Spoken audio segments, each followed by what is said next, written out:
시편 37편 1절부터 20절까지만 함께 읽겠습니다. 악을 행하는 자들 때문에 불평하지 말며 불의를 행하는 자들을 시기하지 말지어다. 그들은 풀과 같이 속히 배임을 당할 것이며 푸른 채소같이 쇠잔할 것이미로다. 여호와를 의뢰하고 선을 행하라. 땅에 머무는 동안 그의 성실을 먹을거리로 삼을지어다. 또 여호와를 기뻐하라. 그가 내 마음의 소원을 내게 이루어 주시리로다. 내 길을 여호와께 맡기라. 그를 의지하면 그가 이루시고 내 의를 빛같이 나타내시며 내 공의를 정오의 빛같이 하시리로다. 여호와 앞에 잠잠하고 참고 기다리라. 자기 길이 형통하며 악한 꾀를 이루는 자 때문에 불평하지 말지어다. 분을 그치고 노를 버리며 불평하지 말라. 오히려 악을 만들 뿐이라.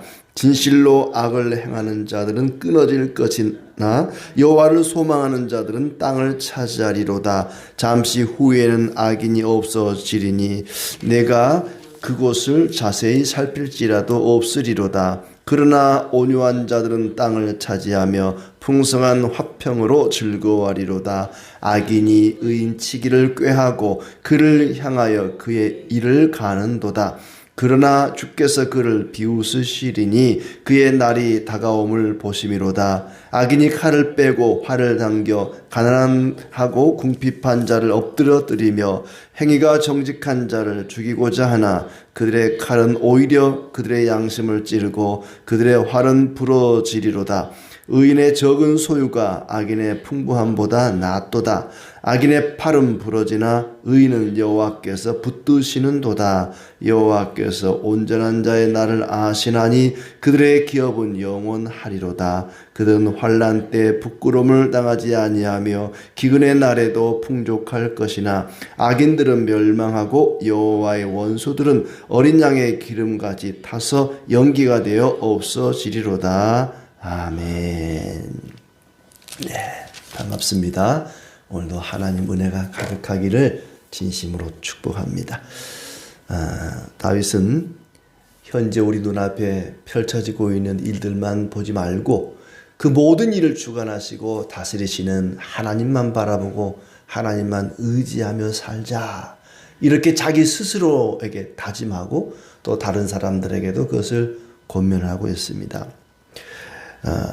1절부터 해서 우리가 읽은 20절까지 말씀은 악인의 형통을 부러워하지 말라. 악인이 잘 되는 것을 너무 부러워하지 마라는 말씀입니다. 악인이 잘 된다고 해서 불평하거나 의심하거나 시기하지 말라. 그 악인이 형통한 것은 마치 지붕 위의 풀처럼 금세 시들고 말 것이다. 여름날에 초가지붕 위에 이 잡초가 자라는 걸 보면은 아주 무서울 정도로 쑥쑥 잘 자랍니다. 그러나 그 잡초는 금세 뽑힐 것이고 시들어 버릴 것이고 사라지고 말 것이다.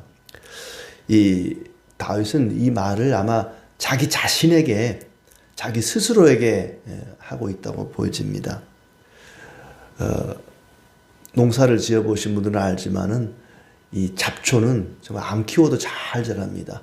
벼를 심어 놓으면은 꼭 이 피라는 게 자라죠. 오히려 이 벼보다 더 키가 커요. 나중에 보면은 결국에는 우리 주님 말씀하신 것처럼 잡초를 뽑을까요? 했더니 내버려 둬라. 나중에 한꺼번에 다 뽑아버리겠다. 이 잡초를 뽑다가 곡식까지 같이 뽑힐까 염려가 된다 하면서 내버려 두라고 하지 않습니까?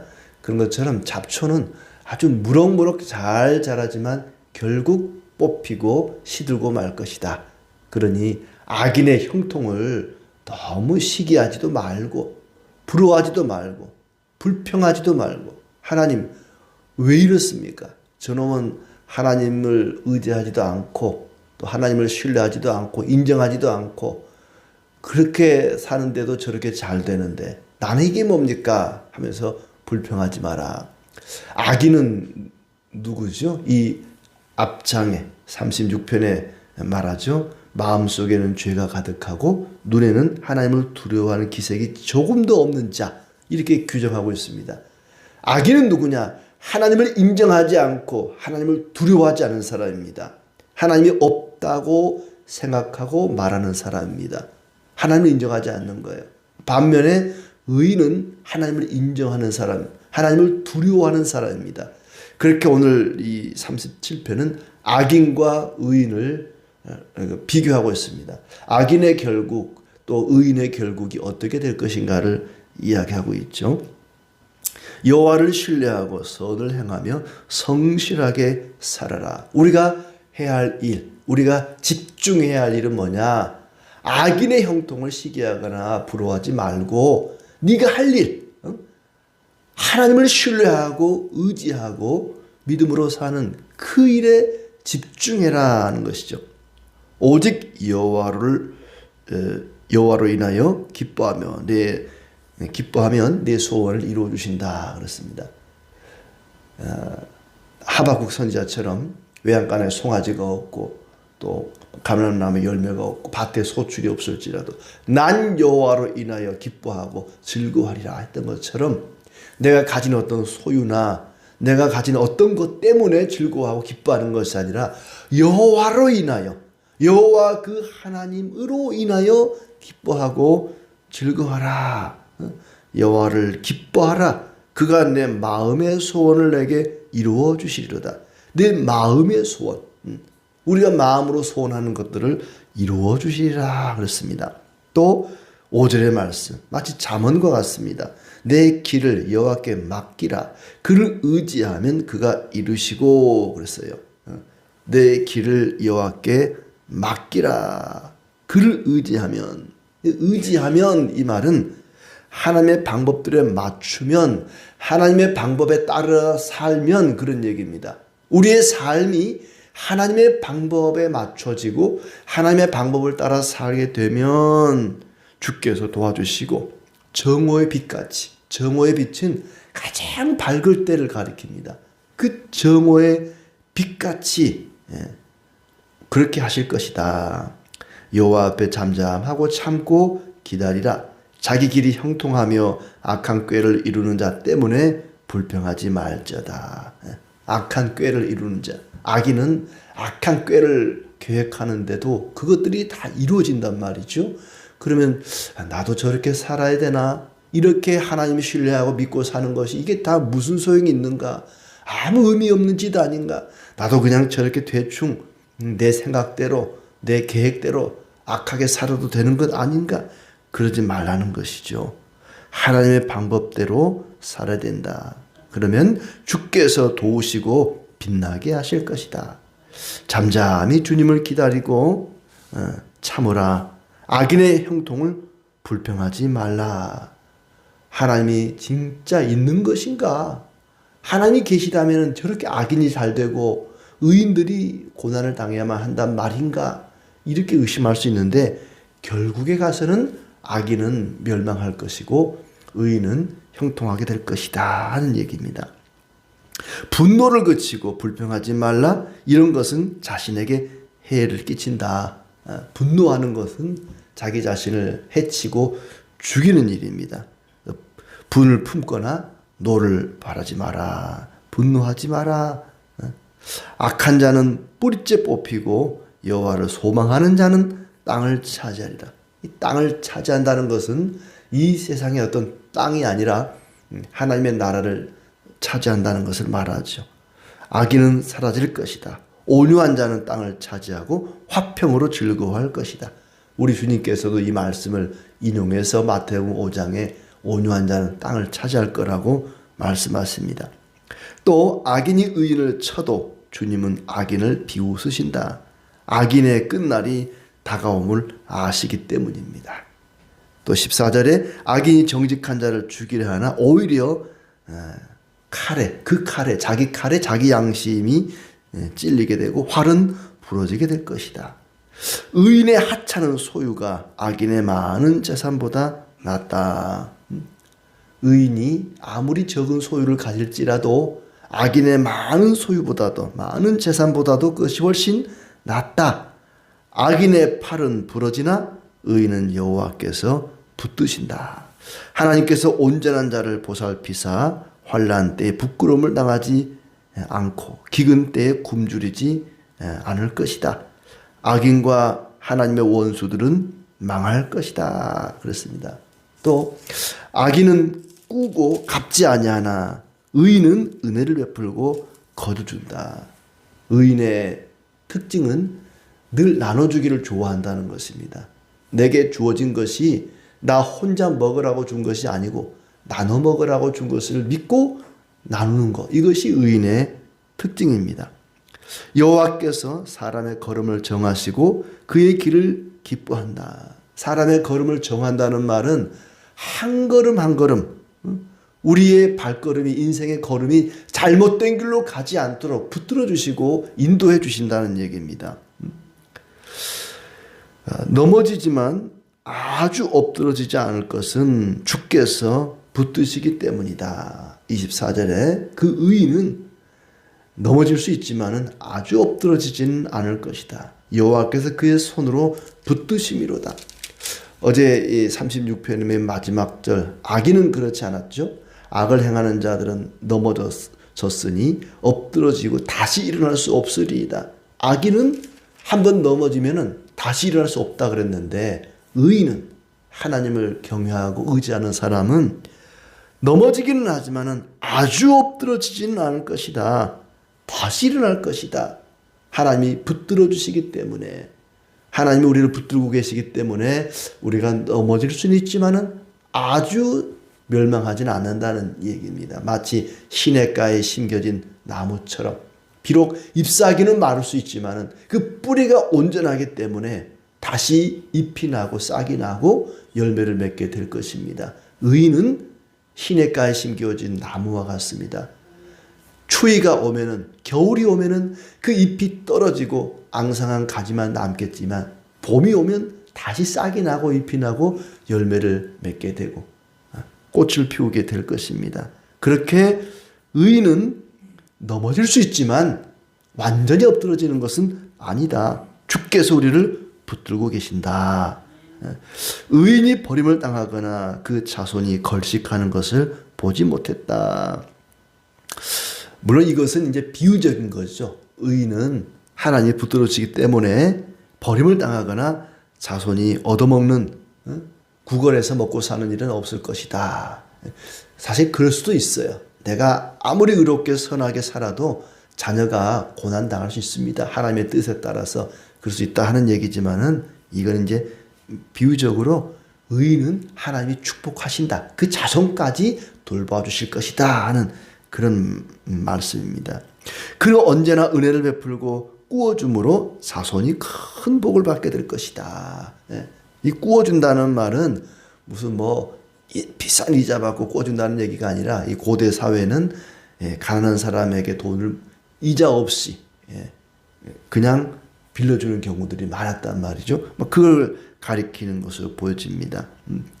늘 의인은 베풀고 꾸어주고 나눠주고 섬기고 이런 삶을 산다. 그래서 자손이 복을 받을 것이다. 내가 베풀고 나눠줬는데 나 당대에는 하나님이 그 어떤 은혜를 안 주실 수도 있습니다. 그러나 자손에게 그 복이 갈 수 있다.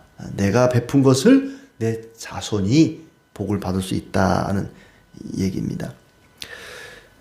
악에서 떠나 선을 행하면 영원히 살게 될 것이다. 또 여호와께서 공의를 사랑하시고 성도를 버리지 아니하심으로 성도는 영원히 보호를 받으나 악인의 자손은 끊어질 것이다.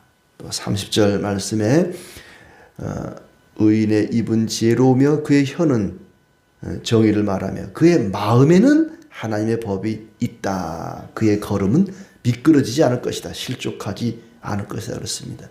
의인의 특징은 뭐냐? 그 마음에 하나님의 법이 있다. 그렇습니다. 마치 1편에서 여호와의 말씀을 즐거워하여 주야로 그 말씀을 묵상하는 자로다. 복 있는 사람. 하나님 말씀을 주야로 묵상하는 자로다. 또 예레미야 31장 33절에 보면은 내 법을 그 마음에 둔다 그렇습니다. 새로운 새 언약의 말씀이죠. 하나님께서 우리 마음속에 하나님의 그 거룩한 영, 성령을 부어주시고 새 영을 부어주시고 나의 법을 그들의 마음속에 둔다 그랬습니다. 우리의 마음속에 돌판에 말씀을 새기는 것이 아니라 신비에 우리 마음속에다가 하나님의 법을 새겨준다 그랬습니다. 의인의 특징은 항상 하나님의 법이 내 마음속에 있다. 그래서 하나님의 방법을 따라 살아간다. 여호와를 의지한다고 하는 것은 하나님의 방법을 따라 살아간다는 얘기죠. 그래서 하나님의 법이 우리 마음에 있기 때문에 결코 흔들리지 않고 실족하지 않을 것이다. 미끄러지지 않을 것이라는 얘기입니다. 하나님이 악인의 손에서 의인을 보호하신다. 그리고 우리를 구원하시고 복되게 하실 것입니다. 그러므로 여호와를 바라고 그 도를 지키라. 악인은 한순간에 사라질 것이다. 처음부터 끝까지 악인의 형통을 부러워하지 마라. 현실이 어떠하든지 하나님의 법을 따라서 하나님 의지하면서 믿음으로 말씀대로 살아라 하는 얘기입니다. 5절 말씀을 다시 보시면 내 길을 여호와께 맡기라 그렇습니다. 그를 의지하면 그가 이루신다. 내 길을 여호와께 맡기라. 하나님을 안내자로 삼고 그분의 인도하심을 따라 살아간다면 반드시 좋은 결과가 있을 것이다. 길을 여호와께 맡기라. 그 말은 내가 살아갈 인생의 나를 하나님께 온전히 맡겨드리는 것입니다. 하나님의 인도하심을 따르는 것이죠. 내 길을 여호와께 보이라 하는 얘기입니다. 우리가 기도를 통해서 하나님께 내가 염려하는 것, 내가 기도하는 것을 하나님께 내보이는 것입니다. 내 길을 여호와께 보이라. 내 길을 여호와께 맡기라 하는 말씀이죠. 내 사정을 기도로서 하나님께 아뢰는 것입니다. 내가 걱정하고 염려하고 근심하는 것이 있다면 근심하지 말고 아무것도 염려하지 말고 감사함으로 내 구할 것을 하나님께 아뢰라 하는 말입니다. 내 길을 여호와께 맡기라. 이 말은 바로 바울이 빌립보 교인들에게 했던 그 말씀이에요. 너의 염려하는 것, 네가 지금 처해 있는 그런 상황, 사정을 하나님께 온전히 기도하라, 아뢰라. 그러면 하나님께서 은혜를 베푸실 것이다. 은혜를 베풀고 나눠주고 섬기는 일에 힘쓰라. 자비와 선행을 베풀라. 그런 능력을 달라고 우리는 기도해야 합니다. 하나님, 내가 나누고 섬기고 베풀고 그렇게 살고 싶습니다. 그렇게 살게 주시옵소서. 그렇게 우리는 기도해야 할 것입니다. 모든 것은 하나님께로부터 왔습니다. 내가 가진 것 모든 것이 다 하나님의 것인 줄 알고 나누고 섬기는 일에 힘써야 할 것입니다. 하나님께서 우리가 살아가는데 필요한 것들이 부족함이 없도록 넉넉하게 충만하게 채워주실 것입니다. 의인은 믿음으로 말미암아 살리라고 말씀했습니다. 의인은 믿음으로 말미암아 살리라. 믿음으로 사는 사람이 의인입니다. 하나님께서 나와 내 자손들의 인생을 책임져 주실 것을 믿고 하나님께 온전히 맡기고 신뢰하고 하나님의 법을 따라 살아가는 것, 그것이 믿음의 사람의 특징입니다. 악인이 아무리 잘되고 형통하다 할지라도 그것을 부러워하지 말고 시기하지도 말고 언젠가 순식간에 사라져버릴 그런 잡초에 불과하다라는 마음으로 오직 하나님만을 의지하고 믿음으로 살아가는 우리의 삶이 되기를 진심으로 축복합니다.